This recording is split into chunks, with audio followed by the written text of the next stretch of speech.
Siavash and the Heavy Bag. Every morning, when the sun painted the sky in shades of peach and gold, Siavash set off for kindergarten. He wasn't alone. His wise grandmother walked on one side, and his little sister Layla skipped along on the other. The air smelled like fresh dew and jasmine. Siavash had a very important school bag. It was bright and full of books, crayons, and a delicious snack. But Siavash didn't like how the straps felt on his shoulders. "Here, Layla," he said, handing the bag to his much smaller sister. "You carry it today." Layla was small, and the bag was very big. She wobbled as she walked, her tiny feet stepping carefully over the cracks in the sidewalk. Grandmother watched quietly, her eyes following the heavy bag as it swayed back and forth behind the little girl. Suddenly, Grandmother stopped. She placed a gentle hand on Layla's shoulder. "Wait a moment, little one," she said softly. "Set the bag down. Your spirit is strong, but your shoulders are small. It is time for this bag to find its rightful owner."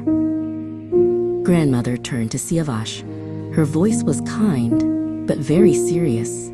"Siavash, this is your bag. It holds your things and your work.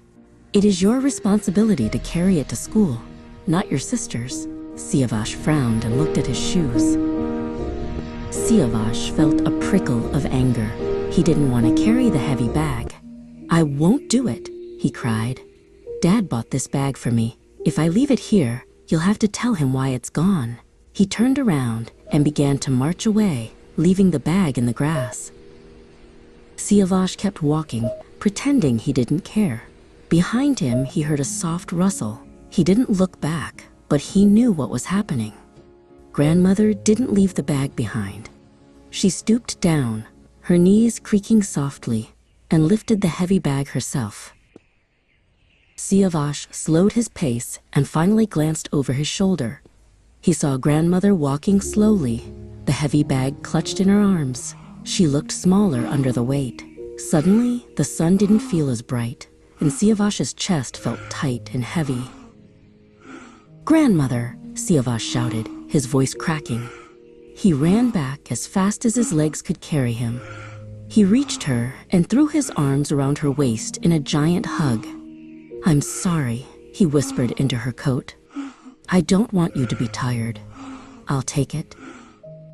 Siavash pulled the straps over his own shoulders. It was heavy, but it felt right. He took Grandmother's hand in one of his and Layla's in the other. They walked together, three friends under the morning sun, and Siavash realized that being kind was the best way to start the day. If you enjoyed this story, please like, subscribe, and share this video.